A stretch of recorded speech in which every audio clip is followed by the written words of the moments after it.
diplomatic history.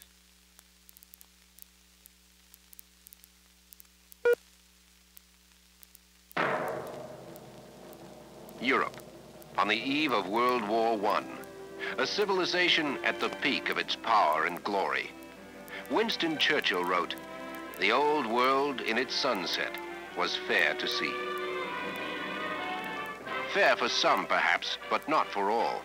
Elaborate systems of alliance have divided Europe into two armed camps, and the general staff spend their days planning the war they are sure will come.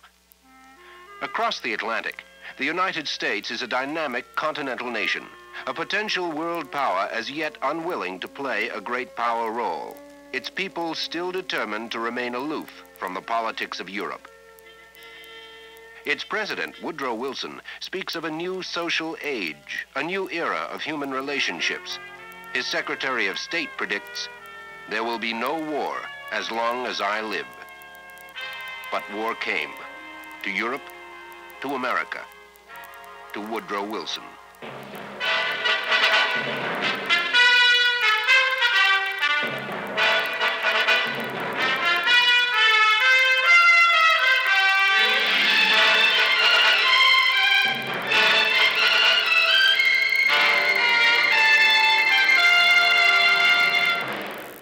June 28th, 1914. Austrian Archduke Franz Ferdinand is assassinated by a pro-Serbian nationalist. The European time bomb explodes. Austria-Hungary declares war on Serbia, and one declaration of war leads to another and another, until most of Europe plunges into the inferno. Both sides predict victory within a few months. President Wilson proclaims American neutrality and appeals to his countrymen to be neutral in thought as well as in action. Thank God that we are not involved. Every man who truly loves America will act and speak in the true spirit of neutrality. The American public approves. Europe is 3,000 miles away. George Washington's doctrine of isolation from Europe's affairs has succeeded for over 100 years. But then news arrives of German atrocities in Belgium. The German chancellor calls an international treaty guaranteeing Belgian neutrality a scrap of paper, and German armies invade,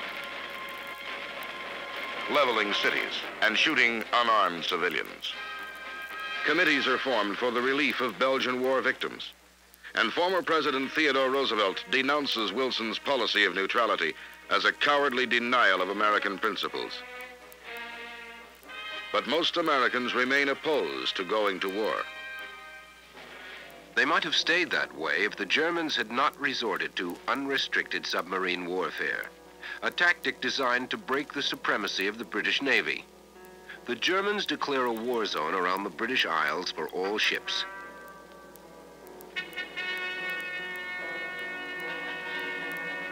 The German embassy publishes a warning in New York newspapers that transatlantic travel is unsafe. A few days later, as the British liner Lusitania nears the Irish coast, it is torpedoed by a German submarine. More than 1,100 lives are lost. American public opinion turns decisively against Germany. Now, President Wilson confronts a problem as old as the Republic: the rights of neutral Americans when Europe is at war. In 1916, he runs for re-election on the slogan, "He kept us out of war." I know that you are depending on me to keep this nation out of war. So far, I have done so, and I pledge you my word that, God helping me, I will, if it is possible. Germany has promised there will be no repetition of the Lusitania sinking. During the next few months, Wilson attempts to play the role of peacemaker. He tries to convene a peace conference. When this fails, he asks both sides to state their proposals for peace. When this fails, he offers a program of his own. February 1917. Germany resumes unrestricted submarine warfare. The Germans calculate they can win the war before the United States can intervene. Within 2 months, 6 American vessels are sent to the bottom by German submarines. At the same time, it is learned that Germany has proposed an anti-American alliance with Mexico. Peace is no longer possible. Wilson breaks relations with Germany and asks Congress for a declaration of war. It is the war to end all wars. It is a fearful thing to lead this great, peaceful people into a war, into the most terrible and disastrous of all wars. Civilization itself seeming to be in the balance. We shall fight for the ultimate peace of the world. The world must be made safe for democracy.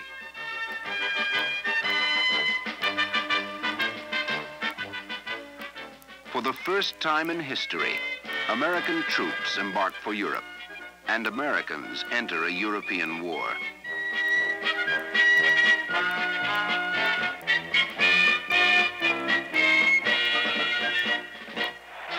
The American soldiers are greeted by joyous mobs who pray these fresh troops can end the years of stalemate.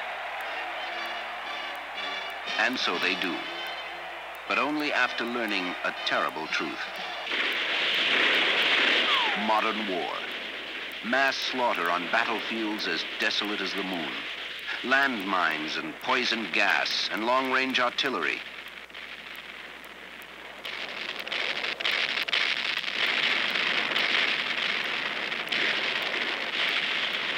Machine guns and tanks, and death dropping from the skies. Men and cities erased from the earth. In Russia, the slaughter becomes unbearable. A revolution overthrows the Tsar's government.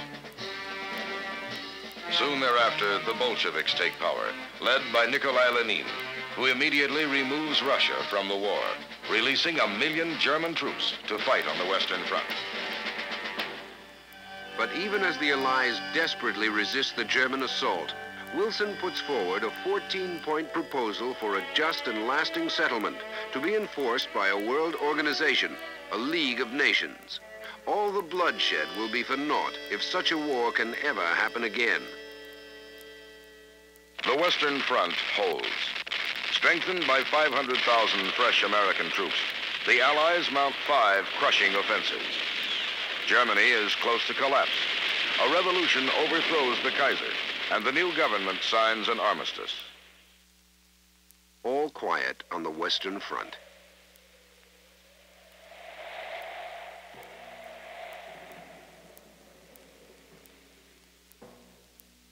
And in the cities of the world, wild joy. It is the end of horror, the beginning of peace, the dawning of a new age. December 1918, President Wilson arrives in France to attend the Paris Peace Conference. He is greeted as a conquering hero, a great world leader who will forever put an end to war. He goes in spite of angry criticism that the president should not be out of the country, taking along a delegation consisting mainly of close personal advisors. It does not include even one member of the Senate. Wilson's party has just lost the congressional elections, but Wilson gambles everything on bringing back a treaty so favorable, the Senate must accept it.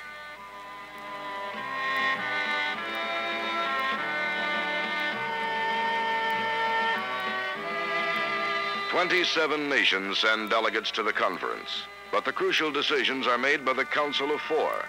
Wilson, Italian Premier Orlando, French Premier Clemenceau, and British Prime Minister Lloyd George. They meet behind closed doors, appearing in public only for ceremonious picture-taking. Their announcements are bland. Journalists complain this is inconsistent with Wilson's doctrine of open covenants openly arrived at, and rumors spread of a sellout.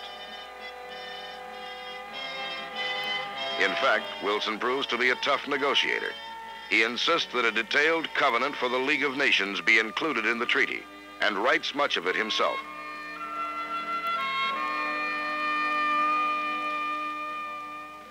June 28, 1919. In the Great Hall of Mirrors at Versailles, the delegates assemble to sign the Treaty of Peace. Few are satisfied. All have been forced to compromise. Germany and her allies are required to accept responsibility for all war damages suffered by their opponents. But the treaty includes Wilson's cherished League of Nations. The League would make adjustments. The League would enforce the peace. Wilson comes home. To obtain popular support and Senate approval of the treaty, he discovers that hostility to the League and other parts of the treaty is much greater than he had realized. Senator Lodge, chairman of the Foreign Relations Committee. It is just as undesirable to have Europe interfere in American affairs now as Mr. Monroe thought it was in 1823. Against the advice of his doctors, Wilson embarks on a cross-country tour designed to force Senate acceptance of the treaty. He warns his countrymen that rejection will lead to another world war within a generation.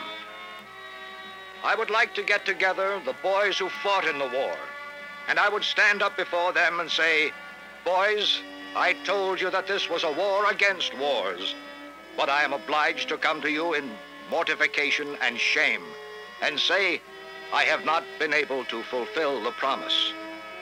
You are betrayed. Wilson makes 37 speeches in 22 days, traveling nearly 10,000 miles, one man pushing himself beyond the limits of human endurance to save the whole framework of the peace he fought so hard to construct. The pressure is too much. Wilson collapses and is rushed back to Washington. Soon, one side of his body is paralyzed. November 1919. The treaty is defeated in the Senate by a vote of 53 to 38. The United States will not join the League of Nations. The United States will return to the isolationism of the past. Woodrow Wilson, his health destroyed and his days numbered, broods out the rest of his term, a broken, embittered invalid. They have shamed us in the eyes of the world.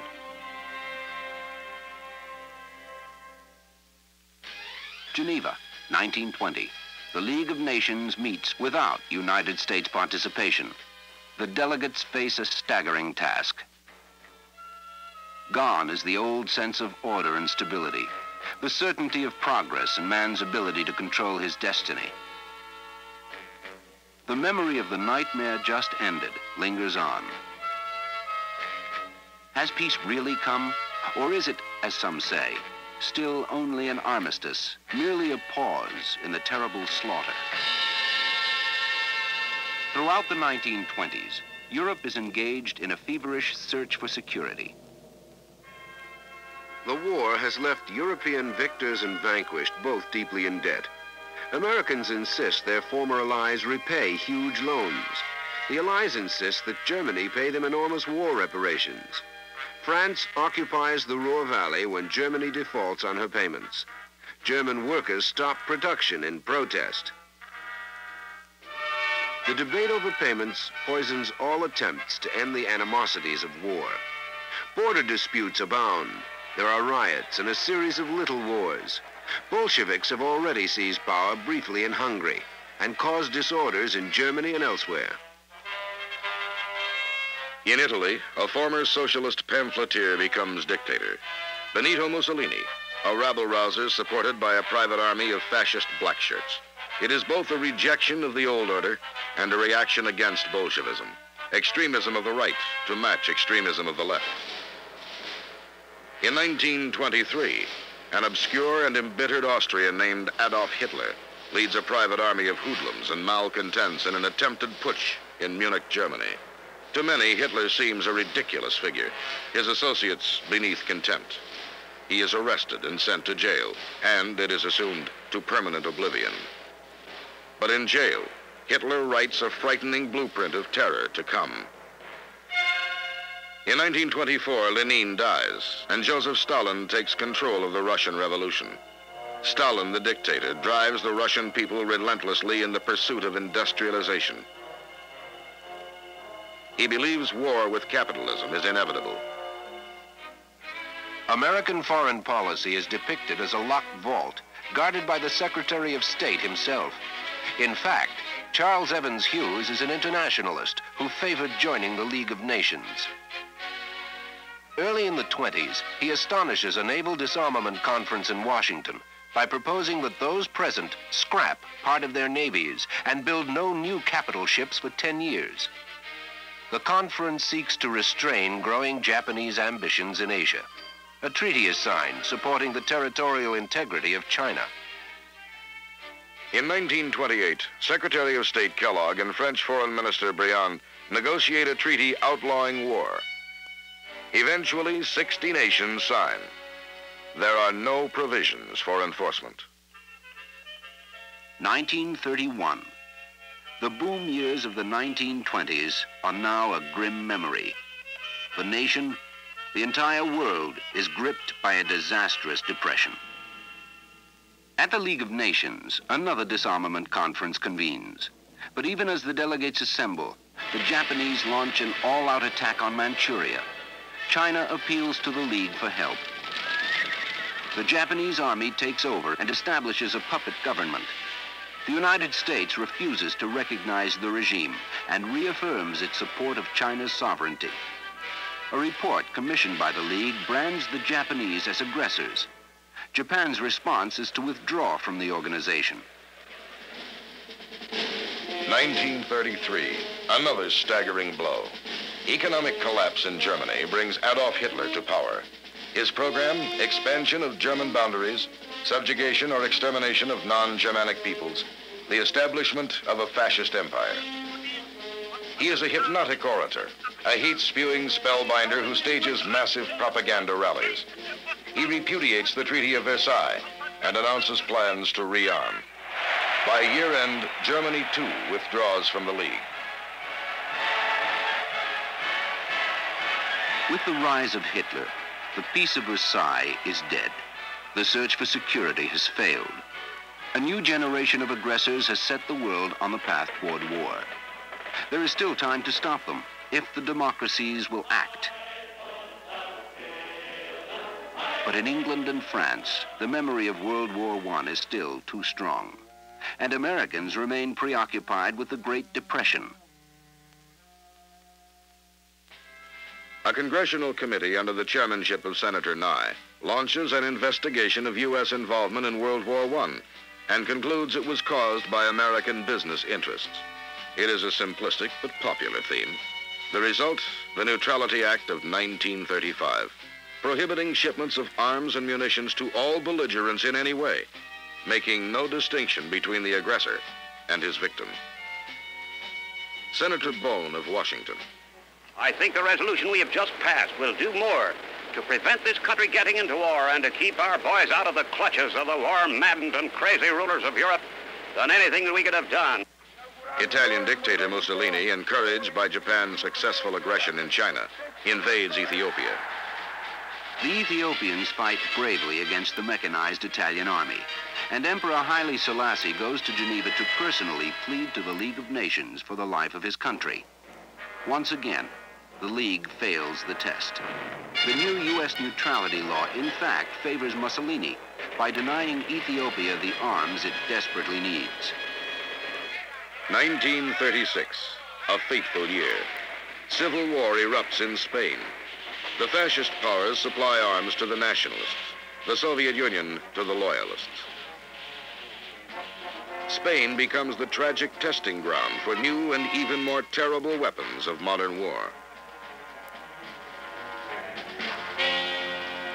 Hitler sends German troops into the Rhineland, a region demilitarized by the 1925 Locarno Treaty. It is a moment of supreme tragedy. The democracies still possess superior force, but they fail to use it. Hitler concludes they will go to any length to avoid war.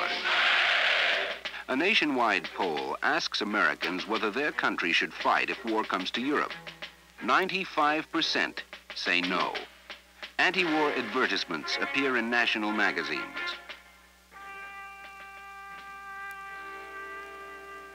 I have seen war.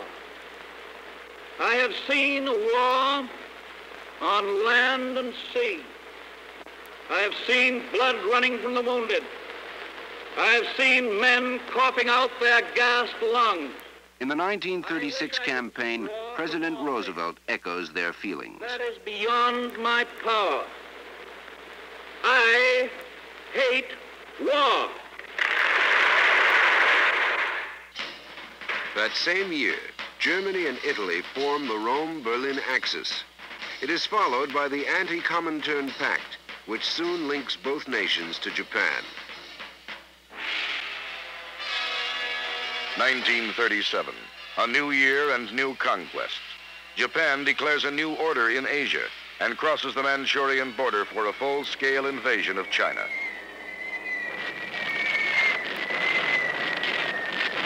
At last, Roosevelt feels compelled to speak out. He suggests the quarantine of international lawlessness, but the public's response is negative. December. Japanese aircraft attacked the U.S. gunboat Panay on peaceful patrol in the Yangtze River. Survivors are strafed as they go ashore. Americans are shocked, outraged, and the Japanese apologize, but the two nations are now on a collision course. 1938, Adolf Hitler's turn. Supremely confident, he sends Nazi troops into Austria to put down a manufactured crisis. Austria is absorbed into his Third Reich. There are diplomatic protests. Czechoslovakia is next. The pretext, the German population in the Sudetenland. Hitler demands the entire area. The Czechs refuse. Some argue that Hitler's demands are legitimate, that peace will come when all Germans are united. British Prime Minister Neville Chamberlain, a sincere man who abhors war, flies to Munich to meet Hitler. They are joined by French Premier Daladier and Benito Mussolini. No Czech representatives are allowed to attend their meetings. 1 a.m., September 30th, 1938. The four powers sign a document providing for the dismemberment of Czechoslovakia to be completed in 10 days. Chamberlain returns to London and announces he has concluded an honorable agreement. Yesterday afternoon, I had a long talk with Herr Hitler. It was a frank talk, but it was a friendly one. And I feel satisfied now that each of us fully understands what is in the mind of the other. In an immortal phrase, Chamberlain tells his people, "I believe it is peace in our time." Peace in our time. 6 months later, Hitler occupies the rest of Czechoslovakia. The Munich Agreement is already dead. Hitler protests he only wants peace, but by now it is a bad joke. He demands more territory, this time in Poland. Further appeasement is hopeless. Britain and France announce they will go to war if Poland is attacked. August 1939. A terrified Europe receives another shock. The Soviet and Nazi foreign ministers, Molotov and von Ribbentrop, sign a non-aggression pact, and all hope for peace is lost. Suddenly, the fascists and communists are enemies no more. A secret protocol divides Poland between them. Within a week, German armies enter Poland as German planes blitz its cities.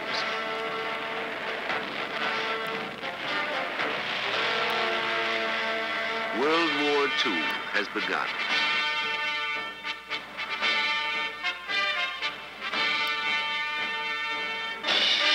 June 1940. Nazi armies sweep through the lowlands and into Paris. The American people are stunned, completely unprepared for such a display of power. The Nazi menace no longer seems so remote.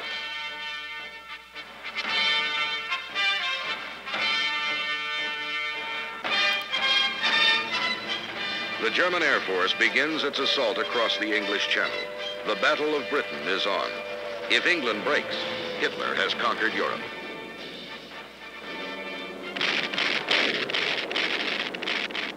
William Allen White, a famous Kansas editor, organizes the Committee to Defend America by aiding the Allies. He tells his countrymen, "Our safety is protected now by the British fleet." September 3rd, 1940. the U.S. turns over 50 destroyers to the British Navy in exchange for bases on British possessions. The destroyers aid Britain in her desperate battle against German U-boats. The America First Committee is formed to oppose growing U.S. involvement. It boasts supporters from across the political spectrum and celebrities such as Charles Lindbergh. Despite the propaganda and confusion of recent months, it is now obvious that England is losing the war. Presidential candidate Wendell Willkie disagrees. England will not only survive, England will win. Now, 68% of the people reportedly favor aid to Britain, even at the risk of war. We must be the great arsenal of democracy. For us, this is an emergency as serious as war itself. Soon, American Lend-Lease assistance is sending a regular flow of war equipment to England. In the Pacific, the Dutch and French colonies present an attractive target for Japanese conquest. To discourage them, Roosevelt has ordered a ban on exports of scrap iron and steel, the first of a series of economic pressures which could strangle Japan's military strength in a year or two. Japan has signed a treaty of military alliance with Hitler and Mussolini. It is a warning to the United States to stay out of a two-ocean war. June 1941. Hitler turns on his Russian friends, launching a surprise attack against Soviet forces. Before long, American Lend-Lease is going to Russia as well, and German submarines are once again sinking American ships. Roosevelt and British Prime Minister Churchill meet secretly off the Newfoundland coast to issue the Atlantic Charter, a set of objectives similar to Wilson's 14 points. Japan occupies French Indochina, and Roosevelt responds by freezing all Japanese assets in the United States. Japan's military dictatorship sends an envoy to Washington, but he offers no concessions. Secretary of State Hull demands that Japan withdraw her armies from both China and Indochina. On December 1st, a Japanese carrier force is ordered to proceed to Hawaii. And on December 7th, as the Japanese arrive at the State Department to reply to Secretary Hull's demands, a full-scale attack on Pearl Harbor is already in progress.